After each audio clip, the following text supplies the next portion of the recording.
Child.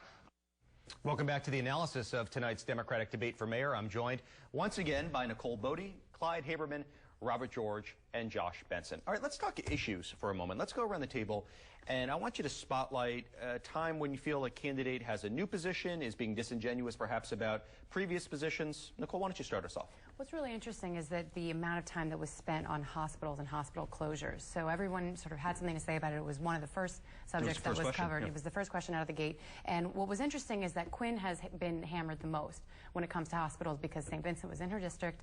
The closure happened on her watch, and she has been hit from all sides. You know, this is nothing new for her. What's really amazing about the way that the debate went down is that she was able to deflect the vast majority of the criticism and throw it back on de Blasio, who actually came out looking less prepared with an answer for this because she hammered him on bringing people on board who had previously been against Susan Sarandon, who had previously been against one money-making venture by rezoning the area that could have potentially brought more money in and potentially kept St. Vincent's afloat. What Quinn's position was is that I was lied to, the board of St. Vincent's lied to me until days before it went under, and if only they had told the truth, then it might have worked out. Which is it's a masterful way to present herself as the victim of circumstance, and what many people would argue, was, including, a newspaper editor who slapped around some of the people that were on her side for, her positions on St. Vincent's. It was, it was just an amazing deflection of what she's been, attacked on. Yeah, Robert, go ahead. I mean, I think that the clear thing was on stop and frisk and the kind of the battle that went back and forth between Quinn and de Blasio. Quinn was actually accurate in saying that de Blasio was really misrepresenting the lawsuit bill that the city council voted on. De Blasio kept on saying that it outlawed racial profiling when in fact it does actually allow people to be able to sue if they're stopped.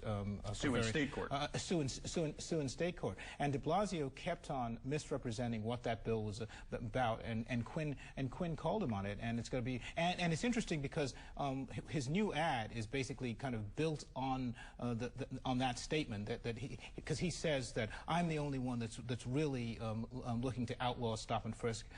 And I mean, and that ad is basically false because his representation of the bill is false. And I think that's and I think that may have actually come through in the debate.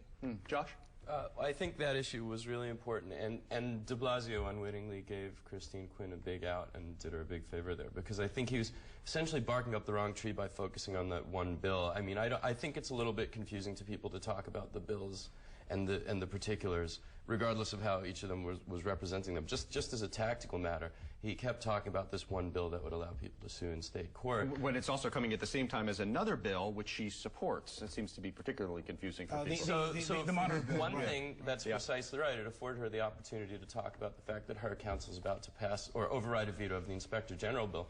But another thing, which was really, for me, the blown opportunity is she does actually have a position that's tough to explain, which is that she supports keeping Ray Kelly on as police commissioner, even as she is now staking a claim to undoing what he says he himself says is a vital part of his success in fighting crime in New York.